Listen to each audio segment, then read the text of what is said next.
Her trembling hands clutched the ship's rail as the icy water rose around her neck, cutting off her breath like a sharp blade. In the distance, the crew's laughter echoed in the dark night, oblivious to the despair sinking into the sea. That's when he appeared, emerging from the darkness like a determined shadow, and leaped without hesitation. Lord Beaumont knew that gesture would change everything, but he couldn't imagine how much. Before we dive into this story, leave your comment with a rating from 1 to 10 and tell us which city you're joining us from. May this moment bring reflection and emotion to your heart. Dawn had not yet fully broken when the ship cut through the dark sea, leaving behind a trail of cold foam that vanished the next instant. The wind blew strong, bringing with it the salty, damp scent that clung to the skin of everyone on deck. Lanterns fastened to the masts swayed from side to side, casting dancing shadows on the planks worn by time and countless voyages between England and America. On the upper deck, beneath the trembling light that barely pierced the night's darkness, she stood. The young woman, thin with simple fabric already soaked by the sea spray clinging to her frail body, was being pushed against the rail by coarse hands that offered her no name, only contempt.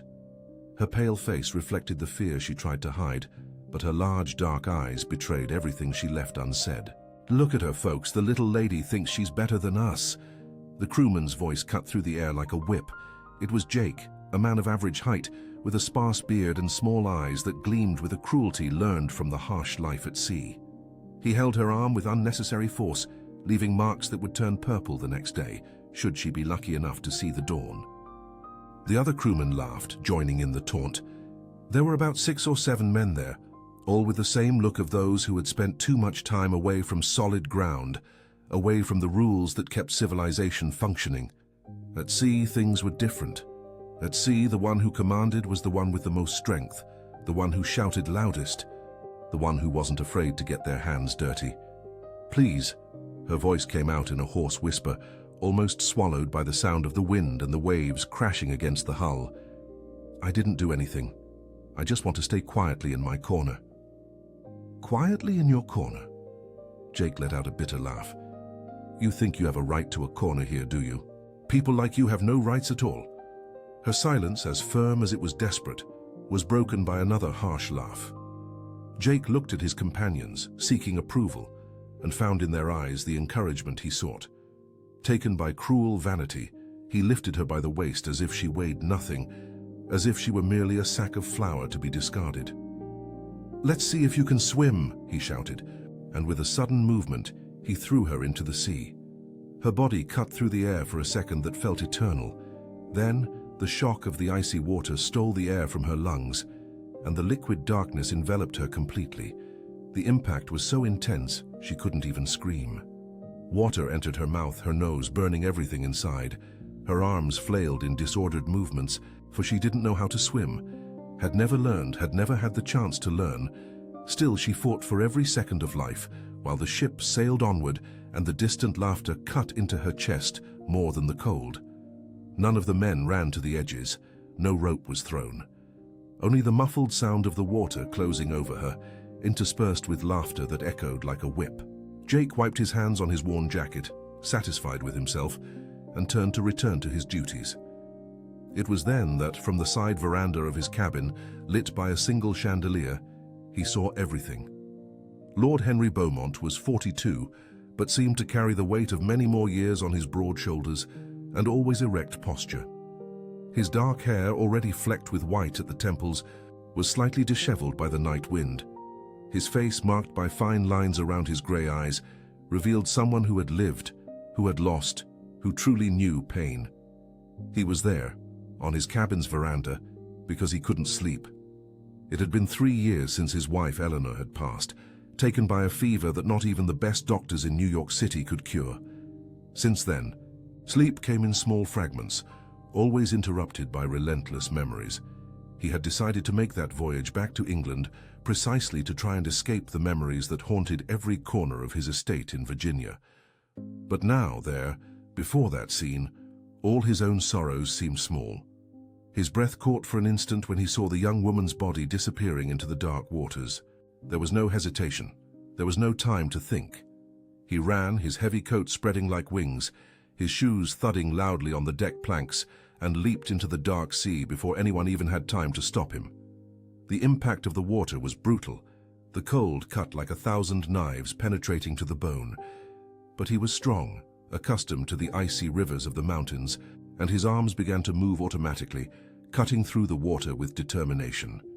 His eyes, trained by life in the countryside and by misty dawns, searched in the dark until they found the silhouette of the young woman sinking like a stone.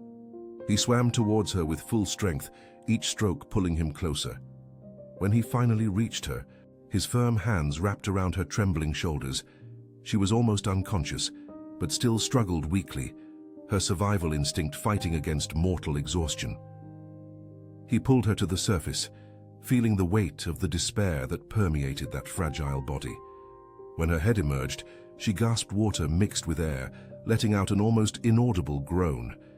He held her firmly, turning her onto her back so she could breathe better, and began to swim back towards the ship. The distance seemed endless. His arms were beginning to ache, but he couldn't stop. He wouldn't stop. "Hold on!" he shouted to the crew, his voice cutting through the silence that had fallen over the deck. "Throw a rope." The men, now silenced by surprise and perhaps by shame, finally stirred. A thick rope was thrown, falling heavily into the water a few feet from them. Lord Beaumont swam to it, with the young woman still secure in his arms, gripped the rope with one hand, while holding her up with the other, and shouted for them to pull. The ascent was slow and painful. Each pull of the rope made his body hit against the ship's hull, but he didn't let go of the young woman for a second. The cold wind cut across their wet faces, and when they finally reached the deck, Lord Beaumont fell to his knees on the planks, still holding her. The young woman lay on the wet planks, coughing with difficulty as salty water expelled from her lungs in small, painful spurts. Her dark hair clung to her pale face as if it were part of her skin. Her body trembled violently, not only from the cold, but from the shock of everything that had happened in the last few minutes.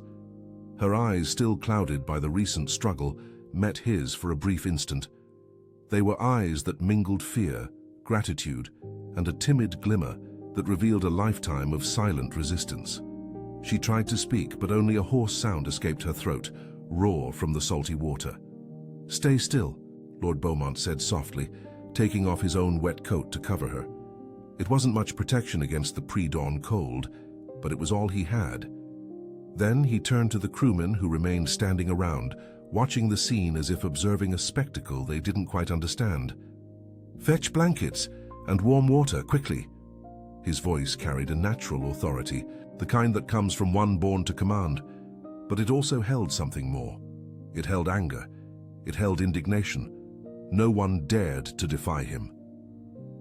Footsteps echoed through the polished wooden corridors, and in a few minutes, 2 crewmen returned carrying heavy blankets and an earthenware jug with water that was lightly steaming. "What did you think you were doing?" Lord Beaumont rose, confronting Jake and the other men. His height commanded respect, but it was his gaze that truly intimidated. It was a look that could cut deeper than any knife. "Throwing a woman into the sea? What kind of savages are you?" Jake took a step back, but tried to maintain his composure. "She's just she has nothing. She came aboard for free, hidden among the cargo. She doesn't pay passage. She has no rights." "Rights?" Lord Beaumont's voice rose an octave. "She has a right to life, you wretch. We all do. I don't care who she is or where she came from. No one here will lay a hand on her again." "Understood." The silence that followed was heavy as lead. The crewmen looked at the floor, some ashamed, others merely calculating whether it was worth challenging that man. Jake opened his mouth as if to respond, but quickly closed it when Lord Beaumont took a step towards him.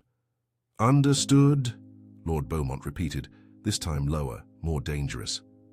"Understood, sir," one of the crewmen murmured, and the others nodded in agreement. "Good. Now get out of here." They dispersed quickly, leaving only Lord Beaumont kneeling beside the young woman. She had stopped trembling so much, but was still very pale. He wrapped her carefully in the blankets, as if fearing to hurt her further, and offered her the warm water in the jug. "Drink slowly," he instructed, holding the jug as she took small sips. Very slowly. She obeyed, and after managing to swallow some of the water, she finally spoke. Thank you. Her voice was weak, almost a whisper, but laden with emotion. You saved me. Anyone with an ounce of decency would have done the same. But no one did. Only you. Lord Beaumont didn't answer. He didn't know what to say. He looked at the horizon, where the line between sky and sea was beginning to lighten with the first colors of dawn. Pale pink, mixed with soft orange, announcing a new day. A day she had almost not seen. What is your name? He asked, turning his eyes back to her. Madeline. Madeline Grace. Madeline, he repeated, testing the name. I am Henry, Lord Henry Beaumont, but you may call me simply Henry. She smiled faintly, a smile that seemed to ache. A lord. I should have guessed. Only an important man like you could make those brutes obey. It's not a question of being important. It's a question of being human. The scent of salt, of melted wax from the chandeliers, and of damp hay from the hold mingled in the heavy air that enveloped them both. In the distance, seagulls began to cry, announcing that the coast wasn't so far away. It would still be days before they reached the port of New York City, but at least now Madeline would have those days. She would have a chance. You need to rest, Henry said, helping her to her feet.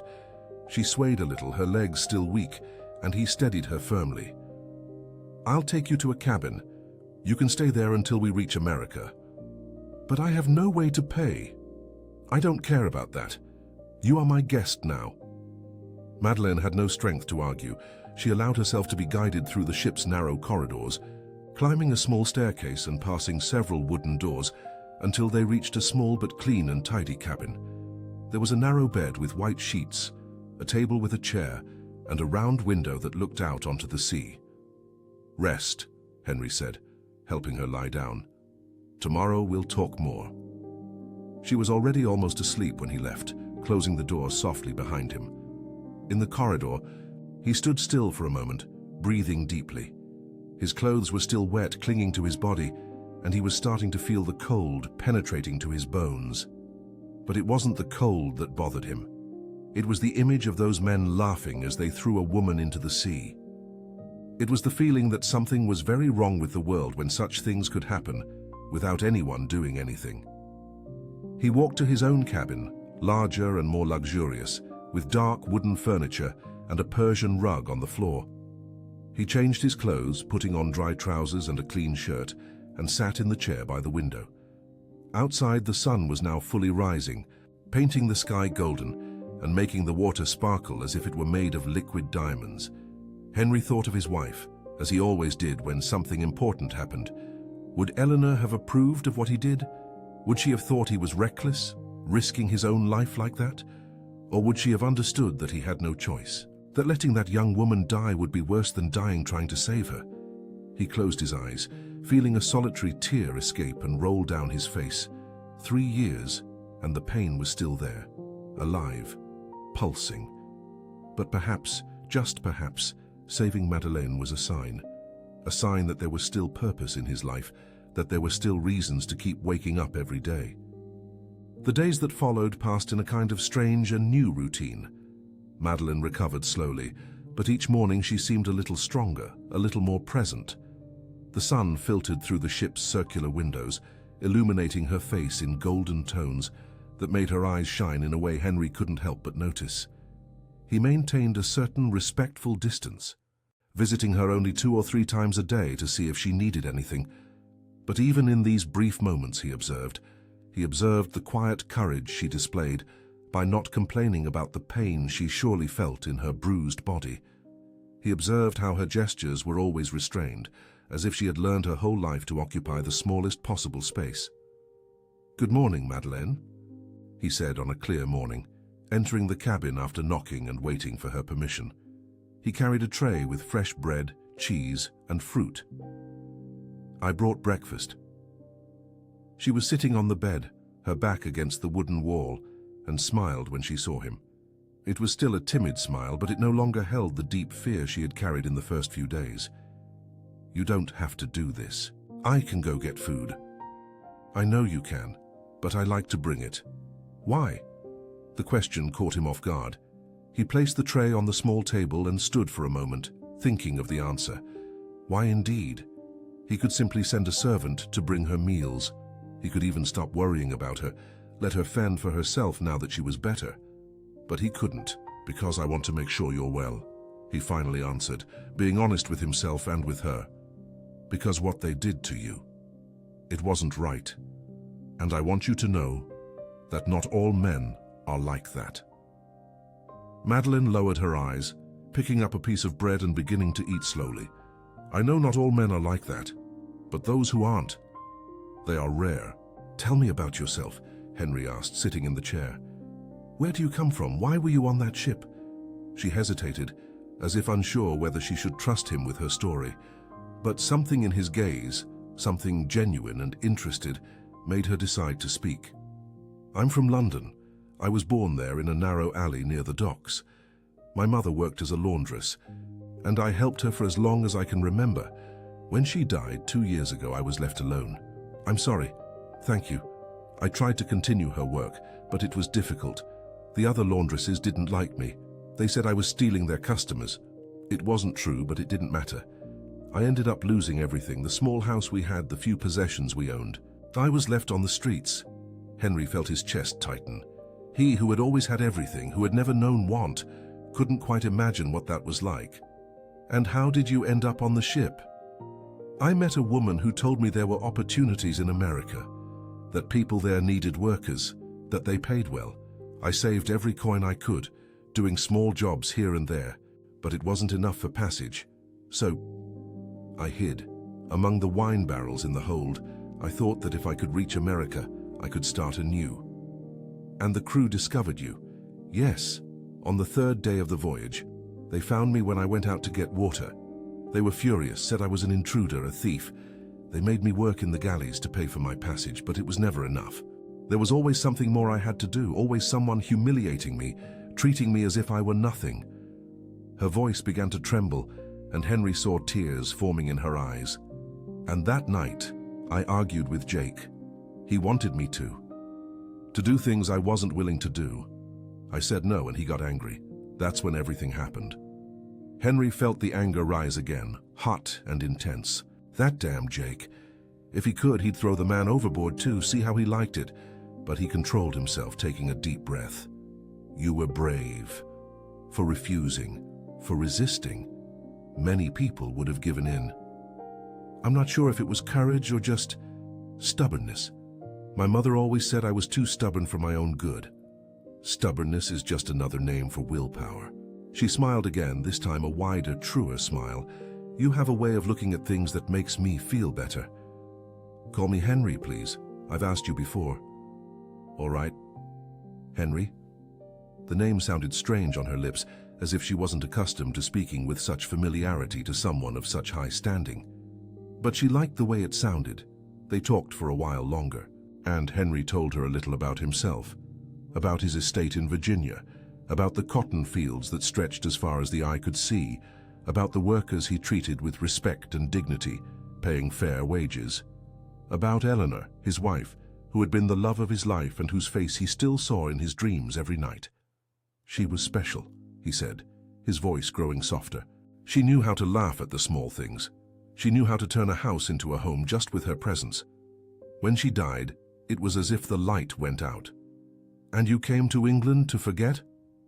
I came to try, but I don't think one forgets such things. One just learns to live with the void that remains. Madeline placed her hand over his, a simple gesture yet laden with empathy. I understand. When my mother died, I felt the same, as if a part of me had gone with her. They remained like that for a moment, simply feeling the silent connection that had formed between two strangers united by pain and hope. Outside, the sea continued its eternal movement, and the ship kept cutting through the waves towards the future. As the days turned into weeks, something shifted in the air around Henry and Madeline. It was subtle, almost imperceptible, but it was there, in the glances that lasted a second longer, in the conversations that stretched beyond what was necessary, in the comfortable silences that settled between them. Henry began to realize he eagerly anticipated the moments when he could see her. He woke up thinking of the stories he would tell, the topics they could discuss, and when he finally knocked on her cabin door, his heart beat a little faster than it should. Madeleine, in turn, found the constant presence of this man, as imposing as he was gentle, unusual. Her whole life she had learned to distrust men, especially rich and powerful men. They always wanted something in return. There was always a price to pay. But Henry seemed different. He appeared at her door with an almost ceremonial care, asking if she needed anything or simply bringing fresh bread, its aroma mingling with the stuffy heat of the ship's galleys. One afternoon, he appeared with something different. "I brought something for you," he said, entering the cabin with a small package in his hands. "What is it? Open it and see." Madeleine carefully unwrapped the cloth and found a dress. It wasn't luxurious or full of lace and embroidery, but it was new, clean, made of a light blue fabric that felt soft to the touch. She stared at it, not knowing what to say. "I thought you might want something of your own," Henry explained, a little awkwardly. "Those clothes you were wearing were very worn. I can't accept this." "Yes, you can, please. It's nothing much, just a simple dress. For you it may be nothing much, but for me." She held the fabric against her chest, feeling her eyes well up. "No one has ever given me a gift, never." Henry felt something stir within him, a mixture of sadness for what she had lived through and an inexplicable desire to make the rest of her life different. Then it's time for someone to start. She wore the dress that very night, and when he returned to bring dinner, he paused at the door for a moment, just looking. The light blue highlighted the color of her eyes and made her face seem even more delicate. Her hair, now clean and combed, fell in soft waves over her shoulders. "You look beautiful," he said, and the words came out before he could think whether he should or shouldn't say them. Madeleine blushed, lowering her eyes. "You don't have to be kind." "I'm not being kind, I'm being honest." The tension in the air shifted at that moment. It was as if an invisible line had been crossed, and both of them knew it. Henry entered and placed the tray on the table, but this time he didn't sit in the chair. He stood, somewhat lost, not knowing exactly what to do with his hands. "Henry," Madeleine said softly, and it was the first time she had spoken his name without hesitation. "May I ask you a question?" "Of course." "Why are you doing all this for me?"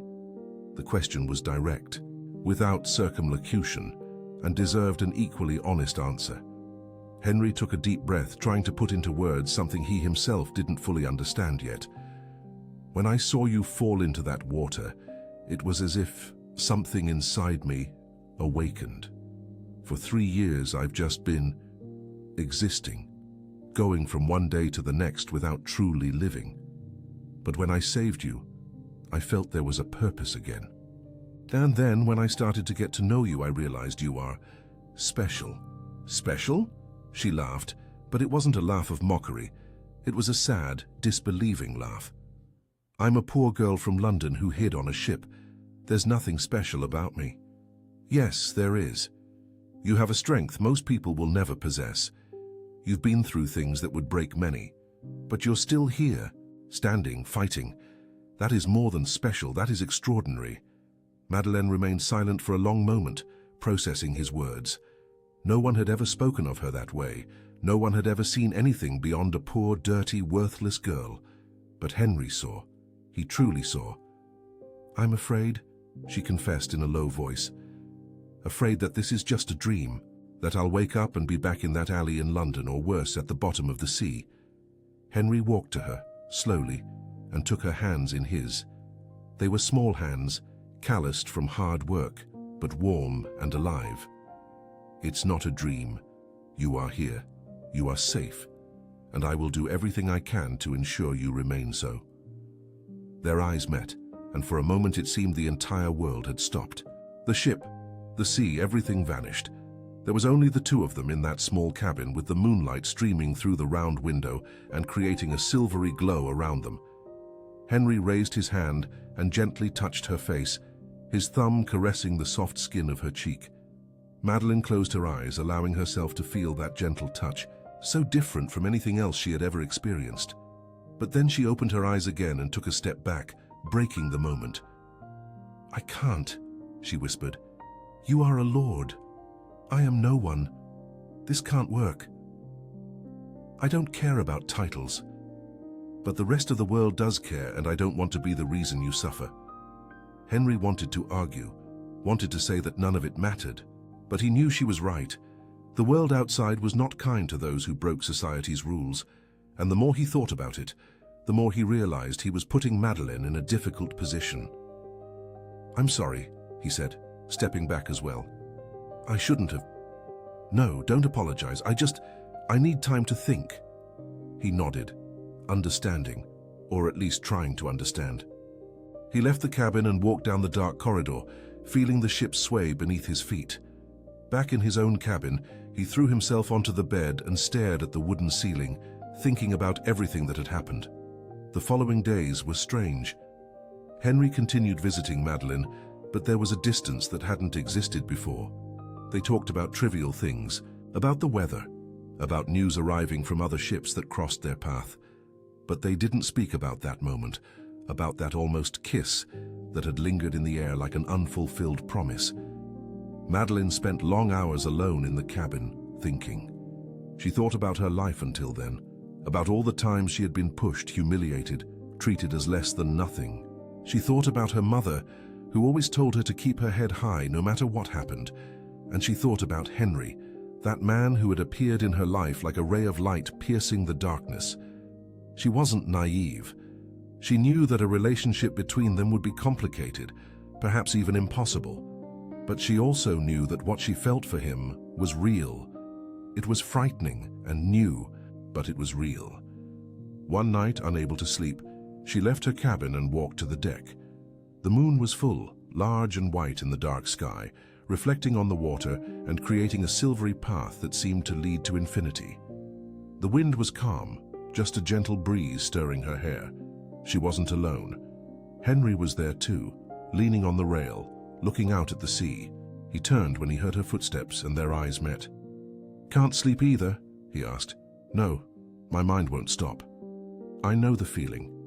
She walked until she stood beside him, and they remained like that for a while, just looking at the sea. The silence between them wasn't uncomfortable, but it was laden with unspoken things.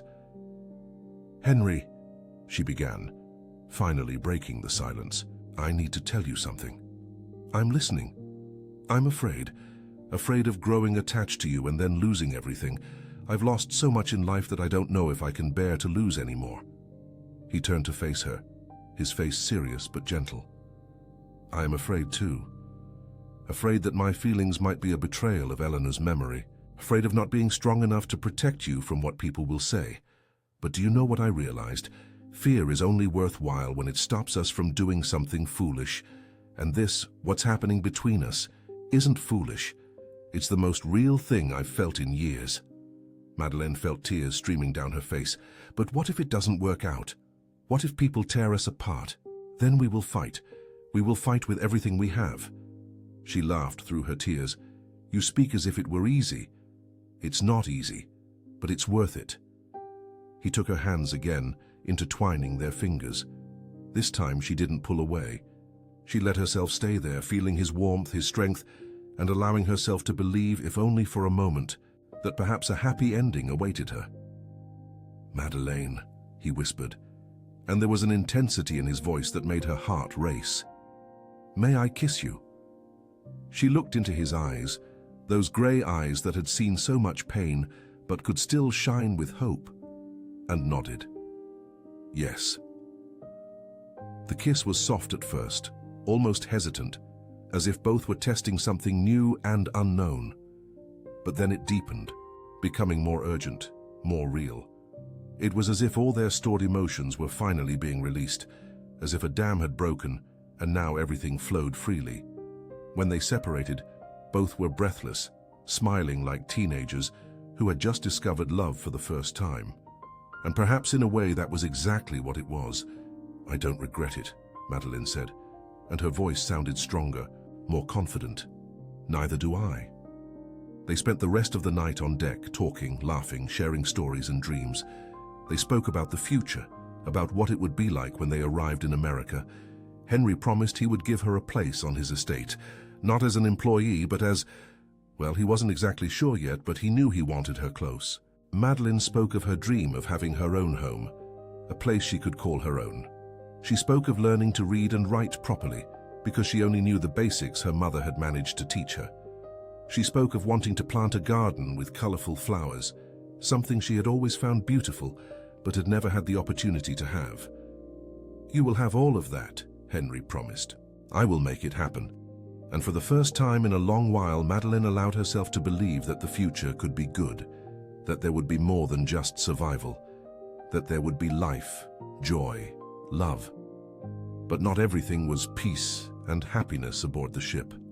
Jake watched from a distance, seeing Henry and Madeline grow closer, and rage grew within him like fire fueled by kerosene. He didn't understand. She was just a vagrant who had hidden on the ship, and now she was being treated like a queen. It made no sense. It wasn't fair. He began to speak to the other crewmen, sowing seeds of discontent. "Look at that," he said one night, discreetly pointing to where Henry and Madeline walked on the deck, talking softly. "The important lord, lowering himself to be with that one." "Leave them alone, Jake," one of the older crewmen replied. "It's none of our business." "None of our business? She's an intruder. She's here for free, eating our food, using our resources, and now the Lord is protecting her as if she were some princess." "The Lord can do what he wants. He pays well for his passage. But what about principles and respect for the rules?" The truth was, Jake didn't care about rules or principles. What truly bothered him was having been humiliated in front of everyone. It was the fact that Madeleine had rejected his advances and was now in the arms of another man. It was pure and simple envy, mixed with wounded pride. He began to plot. He thought of various ways to get revenge, to make Madeleine pay for rejecting him, but he needed to be clever. The Lord had power and influence, and if Jake were too obvious in his actions, he could end up suffering serious consequences. An opportunity arose a few days later. There was a large lamp in the corridor near Madeleine's cabin, fastened to the wall by an iron bracket. Jake noticed that the bracket was a little loose, probably due to the ship's constant vibrations. It would be easy to loosen it a bit more, to make it look like an accident. He waited until the middle of the night when almost everyone was asleep and walked silently to the corridor. With a small tool he had borrowed from the ship's workshop, he loosened the bracket screws until they were nearly out. Then he gave a strong pull and the lamp crashed down with a loud clang, the flames from the candles spreading across the wooden floor. The fire started small but grew rapidly. Within seconds, the flames were licking at the walls and black smoke began to fill the corridor. Screams echoed through the ship as people woke up and ran to see what was happening. Madeline was one of the first to smell smoke. She woke up coughing, her eyes burning, and for a moment she didn't understand what was happening. Then she saw the flames through the small window in the door, and panic took over. She tried to open the door, but the heat was so intense she couldn't touch the metal doorknob. "Help!" she cried, pounding on the door. "Please, someone help me!" Henry was in his cabin when he heard the screams. His blood ran cold. He knew that voice. Without a second thought, he ran to the corridor, pushing past people who were panicking and trying to escape the fire. The smoke was dense, making it hard to breathe and impossible to see clearly. "Madeline!" he shouted. "Where are you? Here! I can't get out!" He followed her voice, fumbling along the walls until he found the cabin door. The heat was unbearable, but he didn't care. He grabbed a wet cloth someone had dropped and used it to grip the doorknob, pulling the door with all his might. The door was jammed, but he persisted, pulling and pushing until it finally gave way. Madeleine fell into his arms, coughing violently. He scooped her up and began to run back down the corridor, dodging flames and smoke. Other crewmen were already trying to extinguish the fire with buckets of water, but it was difficult to control. When they finally emerged into the fresh air of the deck, both collapsed to the ground, breathing with difficulty. Madeline was trembling, not only from the shock, but also from the certainty that she had been very close to dying again. "It's all right," Henry said, hugging her tightly. "You're safe now." "How did this happen?" she asked between coughs. "Was it an accident?" Henry looked back at the smoke still billowing from the corridors, and a suspicion began to form in his mind. It had been too convenient, too specific. Someone had done this on purpose. His eyes swept the deck and found Jake standing in a corner, observing the scene. There was something on his face, a poorly disguised satisfaction that confirmed Henry's suspicions. "No," he said, his voice turning hard as stone. "It wasn't an accident. The fire was finally brought under control after almost an hour of struggle. The damage was considerable. Part of the corridor was destroyed and the smell of burnt wood permeated the entire ship. But at least no one had died. At least Madeleine was alive." Henry wasted no time. As soon as he was certain she was safe and being cared for by one of the women aboard, he went after Jake. He found him still on deck, talking in a low voice with another crewman. "You," Henry said, his voice cutting the air like a blade. "I need a word with you. Now." Jake turned, trying to maintain a neutral expression. "What is it, Lord? Don't take me for a fool, I know it was you." "Me? What are you talking about?" Henry took a step forward, getting so close that Jake had to tilt his head back to look him in the eyes. "You loosened that lamp, you caused the fire, you tried to kill Madeleine. That's madness. Why would I do that? Because you are a small, petty man who can't stand to see a woman reject you and be happy with another, because you need to destroy what you cannot have." The other crewmen began to gather around them, forming a circle. The atmosphere was tense, electric. Jake looked around, seeing that he was losing the support of his companions. They had seen his envy, his venomous comments. It wasn't hard to believe he would be capable of such a thing. "You have no proof," and Jake said, but his voice was less confident now. "I don't need proof, I only need the truth, and the truth is written all over your face." Jake tried to push Henry, but the Lord was stronger and faster. He grabbed his arm and twisted it behind his back, immobilizing him. "You will confess," Henry said through gritted teeth. "You will look at everyone here and confess what you did. Let me go. Confess." The ship's captain appeared at that moment, pushing his way through the crewmen. He was an old man, with a white beard and tired eyes, but his authority was indisputable. "What is going on here?" Henry released Jake, but didn't take his eyes off him. "Captain, this man caused the fire. He tried to kill a passenger." The captain looked from Henry to Jake, assessing the situation. "Is this true, Jake?" Jake hesitated, and that hesitation was all the captain needed to see. "Take him to the brig," he ordered two crewmen. "We'll investigate this properly. If it's true, he will answer for it." Jake was led away by force, shouting that it was all lies, that he was being wronged. But no one believed him. Everyone had seen his behavior in recent weeks. Everyone had heard his comments. It wasn't hard to connect the dots. Henry returned to where Madeleine was. She had been taken to his cabin, as hers was destroyed. She was sitting on the bed wrapped in a blanket, still trembling slightly. "Did he confess?" she asked when she saw him enter. "Not directly, but the captain will investigate. I'm sure they'll find proof." Madeleine closed her eyes, feeling tears stream down her face. "Why does he hate me so much? I never did anything to him. It's not about you, it's about him, about his ego, his wounded pride. People like that always find someone to blame for their own failures." She opened her eyes and looked at Henry. There was so much weariness in that gaze, so much accumulated pain. When will this end? When will I be able to simply live? Henry sat beside her and hugged her. "Soon, I promise. When we reach America, everything will be different. You will have peace, you will have security, you will have a life. And you? Will you be part of that life?" He moved back a little so he could look into her eyes. "If you want me, yes, I will be a part of it. Not as your savior or your protector, as your companion, as someone who loves you." The words hung in the air between them.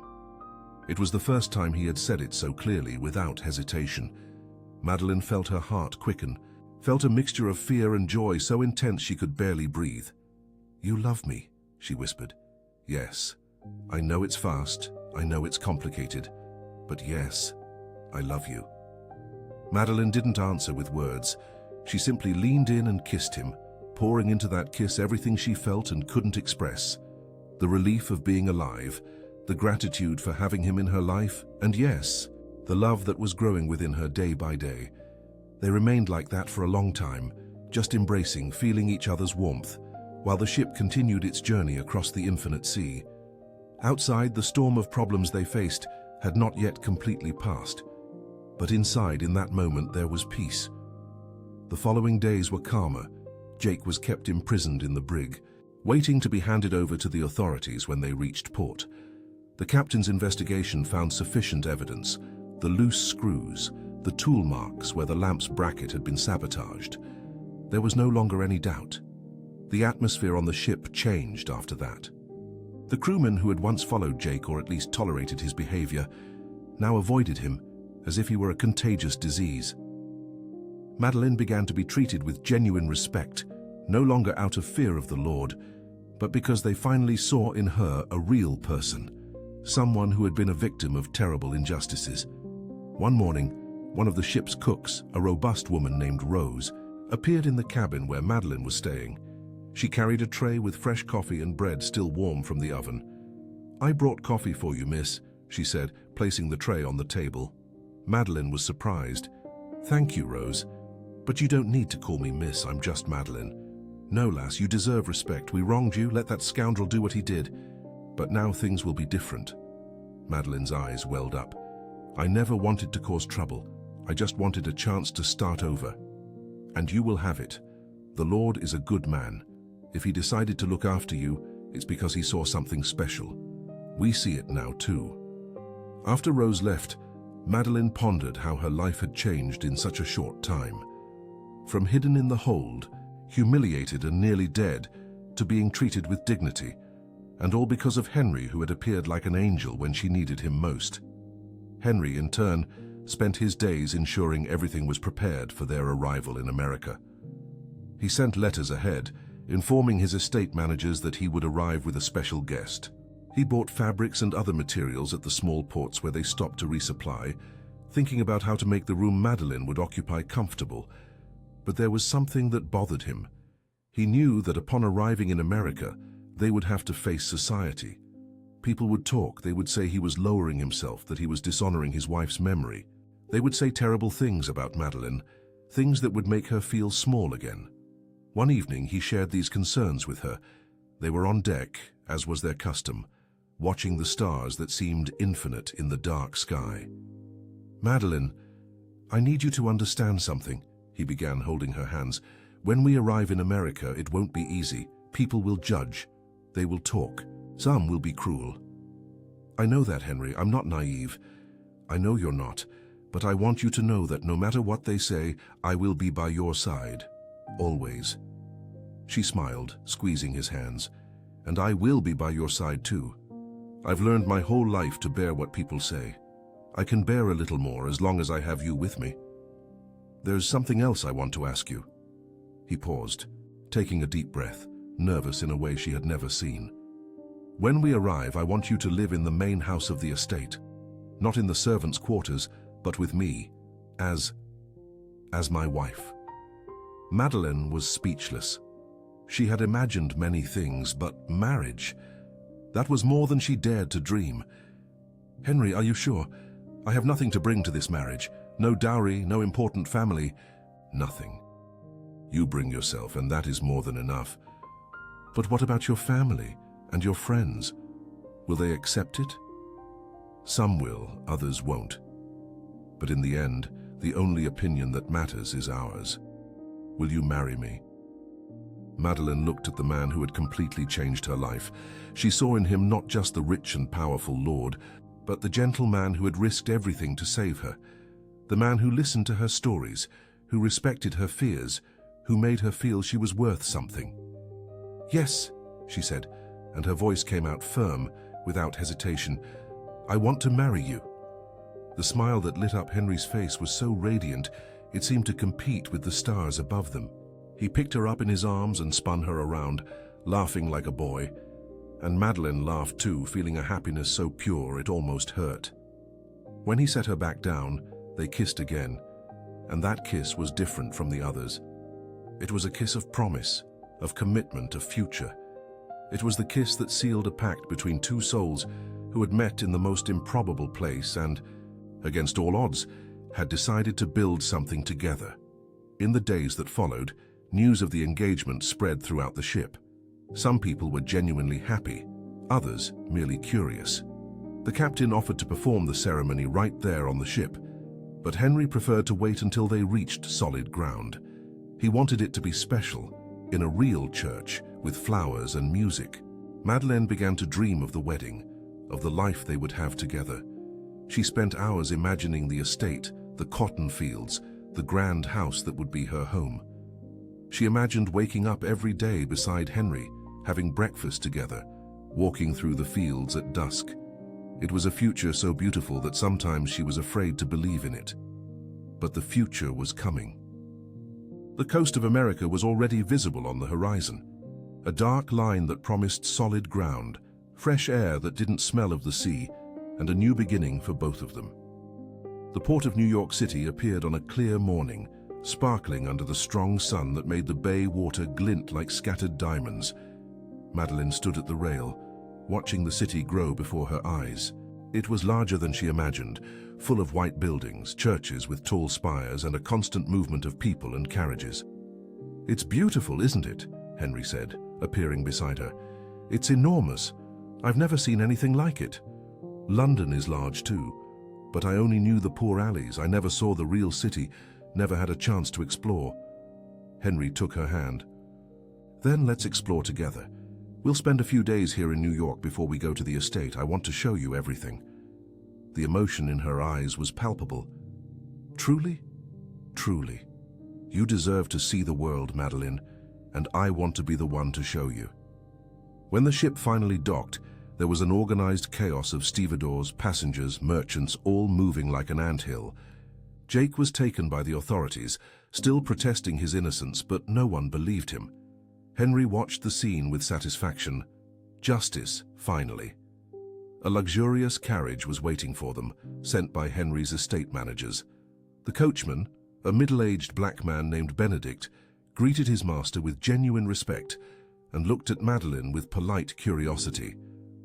"Benedict, this is Miss Madeleine," Henry introduced. "She will be my wife soon." Benedict's eyes widened for a second, but he quickly composed himself. "It's an honor, miss. Welcome to America." "Thank you, Benedict," Madeleine replied, her voice still timid but polite. They were taken to an elegant hotel in the city center, with spacious rooms and a view of the bay. Madeleine had never been in a place like it. The soft carpets, the polished wooden furniture, the velvet curtains, everything seemed straight out of a fairy tale. "It's too much," she said, looking around the room that would be hers. "I don't know if I can get used to this." "You will, and it's not too much. It's simply what you deserve." In the following days, Henry kept his promise. He took Madeleine to explore the city. They walked through wide streets, visited markets full of colorful fruits she had never seen, tasted new foods. He bought dresses for her, shoes, hats, everything that could make her comfortable and beautiful. But what Madeleine liked most was when he took her to a bookstore.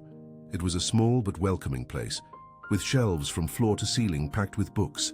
The smell of paper and ink was intoxicating. "Choose whatever you like," Henry said. "We'll start your reading lessons as soon as we get to the estate."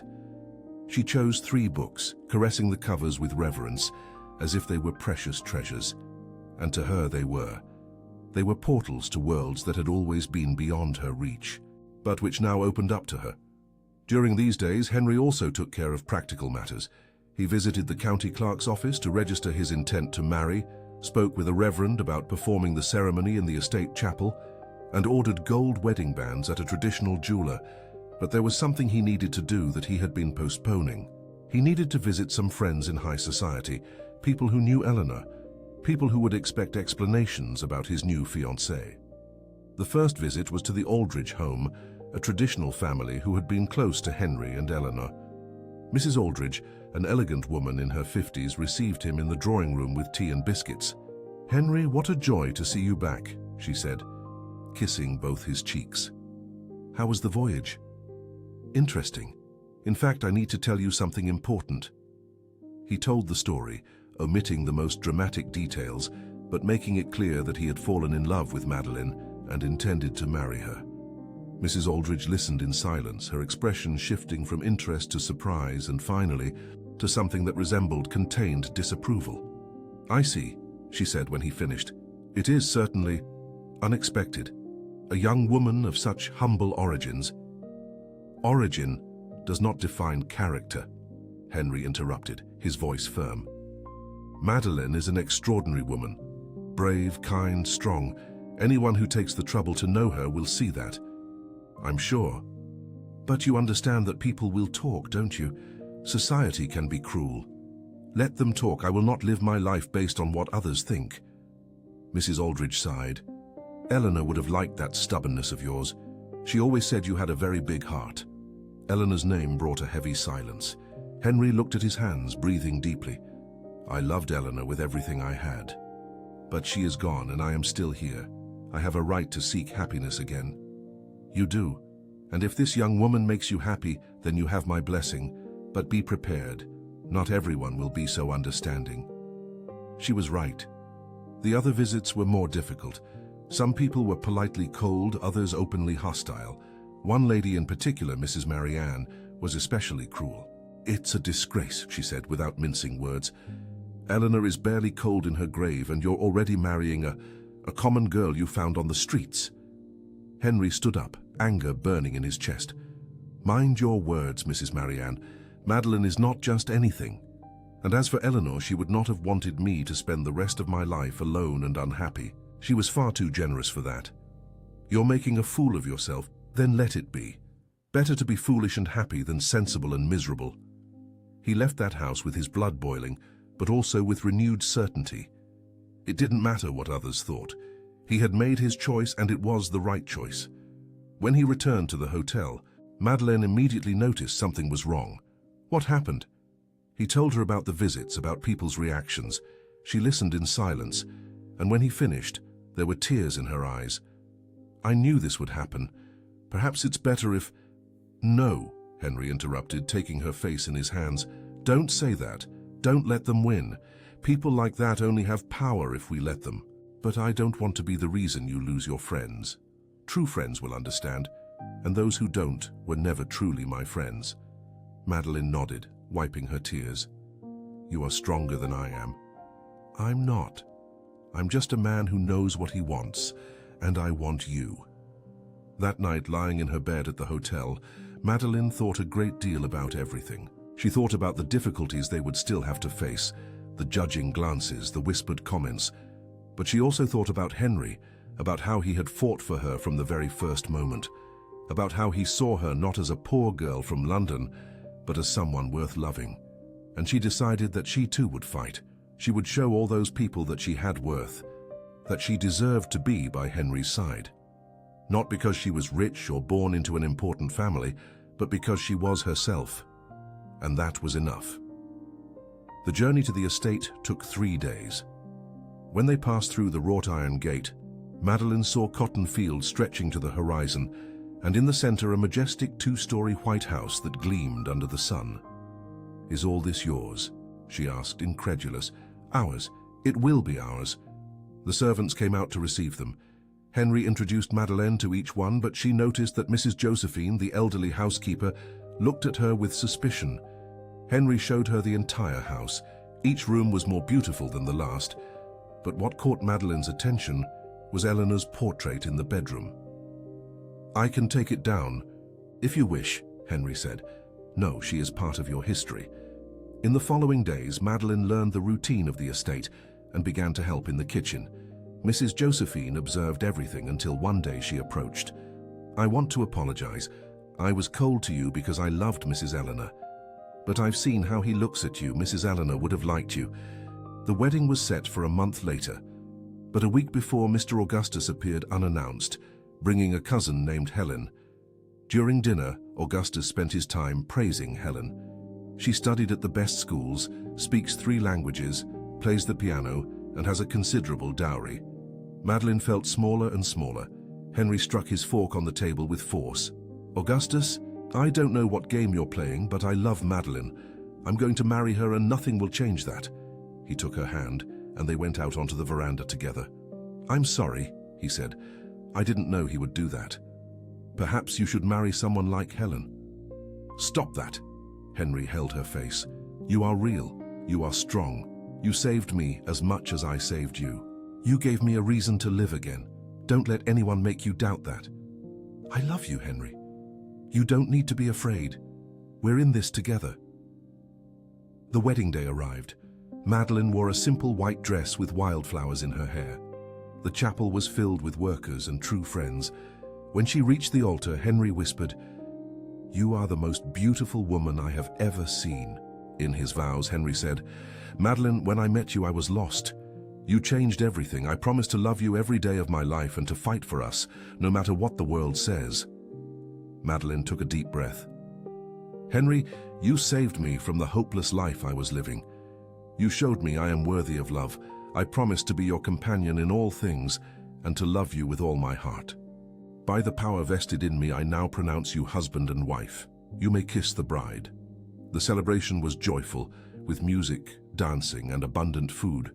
Madeleine laughed so much her cheeks ached, and for the first time, she felt completely happy. When night fell, they walked hand in hand to the veranda, looking up at the stars. "We made it," Madeleine said softly. "Yes, and this is just the beginning. Thank you for believing in me. Thank you for letting me love you." They embraced under the American stars, a love that had been born in the most improbable circumstances, but that was real, deep, true. And in the end, that was what mattered. Just two hearts that had found each other and decided to beat together, no matter what the world said. And so ends this story of love, triumph, and courage. If you've made it this far with a warm heart, be sure to subscribe to the channel for more inspiring stories.